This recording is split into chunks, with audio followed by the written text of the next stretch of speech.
Coming up on today's episode of Airborne Unlimited, EAA warns about potentially bogus airplane renewal notices, Piaggio Aerospace struggling for survival, and Oklahoma company and owner sentenced for operating illegal charter flights.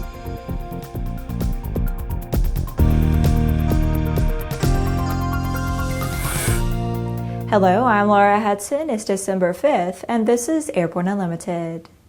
EAA is warning its members to regard any solicitation they may receive regarding aircraft registration renewal that does not come directly from the FAA with a healthy dose of suspicion. EAA is aware of several businesses with names, web URLs, and logos that may appear reminiscent of a government agency that notify aircraft owners of impending registration expiration and direct them to a website or mail-in form where they can renew in exchange for a hefty fee. Adding little or no actual value to the transaction, these businesses essentially duplicate the same process that the FAA directly administers for a mere $5. Unless a business is known to be reputable and offers a tangible service above and beyond a simple registration renewal, such as expedited processing or automatic renewal, EAA members should use the FAA's online registration portal. If any member wants EAA's help with a registration renewal or any other issue, please contact EAA at 800-564-6322.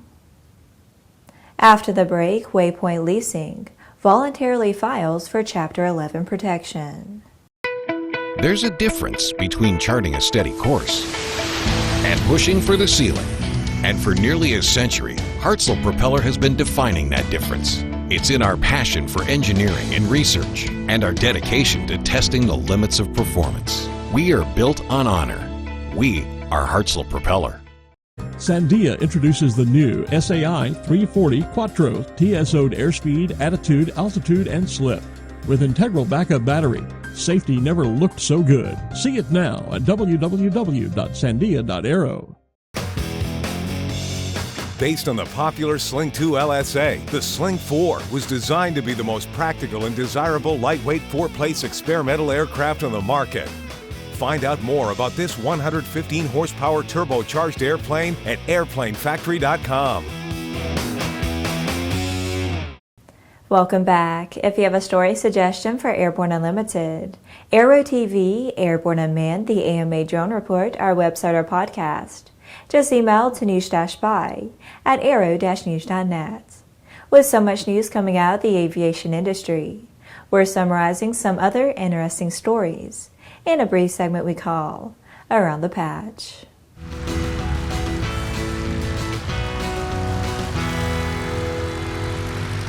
Helicopter leasing company Waypoint Leasing Holdings has announced that it and certain of its subsidiaries have filed voluntary petitions for relief under Chapter 11. Waypoint says it is committed to working with its lenders and all stakeholders towards a speedy and successful transformation.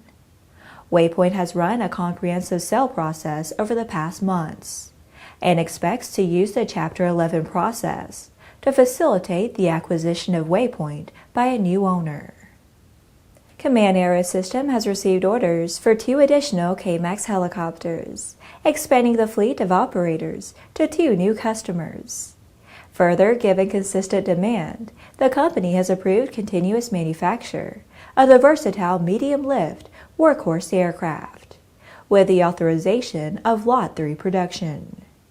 Mountain Blade Runner helicopters of Montrose, Colorado, will become the newest K-MAX operator, utilizing the aircraft to support high-altitude external lift operations and firefighting missions. Mario Cruz, owner and operator of South Florida Air Tours, was sentenced in U.S. District Court in Miami, Florida earlier this month to 3 years probation and a $200 assessment fee for operating an aircraft without a valid commercial pilot certificate and making false statements to FAA. As a condition of his probation, Cruz cannot own, operate, act as a consultant, be employed in, or participate in any manner in any aviation-related concern. He pled guilty to 2 counts of the indictment on August 17, 2018. We love innovation, and A&N interviewed one of the most promising avionics innovators just a few weeks back. Avilution, a software-based avionics solutions producer based in Huntsville, Alabama, brought a new version of its glass panel to AirVenture in 2018. The panel is designed to fit in a Panther LSA airplane, which has a cockpit that measures only 28 inches wide, according to company founder Mark Spencer. The focus was in presenting the information in a large, easy-to-read format. Check out Aero-TV, Innovation by Avilution, making avionics fit your panel, on our YouTube channel at youtube.com/Aero-TV Network. Well, that's it for today's trip around the patch. Now let's move on to the rest of the news. Piaggio Aerospace has requested that the Italian government place the company in receivership due to the state of insolvency of the company.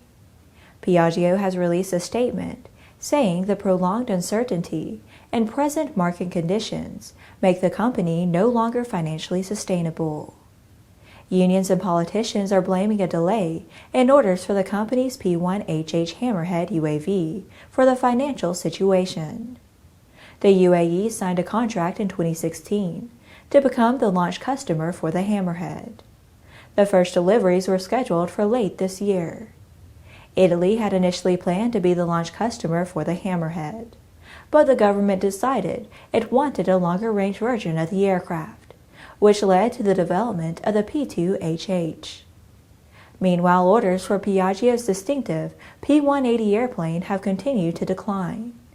Italian politics and a change in government delayed funding for the P-2HH order, and some officials raised concerns about a possible overlap between the Hammerhead and the Euro-MIL drone under development with European partners.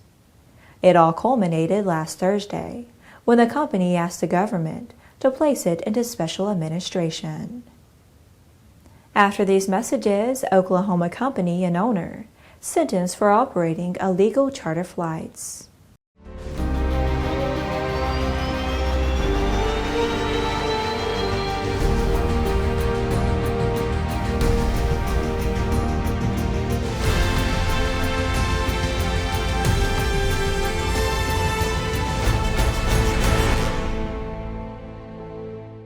In collaboration with NASC, introducing Sonix Aerospace, bringing you the Taros Group 4 UAS, the redesigned Tiger Shark Block 4, and the Subsonics Twinjet UAS, all derived from flight-proven manned systems, not concepts, real aircraft. More at sonixaerospace.com. Welcome back. On November 30th, James Paul Johnson and his company, Interstate Helicopters, pleaded guilty and were sentenced in District Court, Oklahoma City, with failure to make a record to FAA. Johnson was sentenced to a $5,000 fine and a $5 special assessment, and Interstate Helicopters was sentenced to a $45,000 fine and a $125 special assessment. Both were charged via information on November 2, 2018. The investigation disclosed that between May 2014 and July 2016, Johnson and Interstate Helicopters circumvented FAA regulations and operated an illegal fixed-wing aircraft charter service. Johnson and Interstate Helicopters illegally structured the fixed-wing charters as dry leases between the passengers and the aircraft owners. Johnson then directed passengers to enter into pilot service agreements with Interstate Helicopters to obtain pilots and all services necessary for the flight operations. In the pilot service agreements, Johnson and Interstate Helicopters agreed to comply with FAA regulations. However, they failed to provide FAA's Aircraft Registry Branch with copies of Interstate Helicopters' aircraft lease agreements, and notify the responsible FSDO 48 hours before the first flight covered by the lease agreements took off. FAA regulations require these notifications to ensure safe operations of charter flights.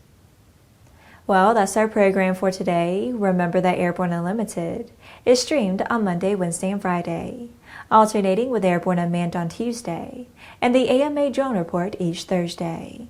Additional breaking news bulletins may be posted for important stories that fall outside of our normal deadlines. If you're watching us on YouTube, please subscribe and do check us out on Facebook and Twitter. Get comprehensive, real-time, 24/7 coverage of the latest aviation and aerospace stories anytime at aero-news.net. We'll see you tomorrow.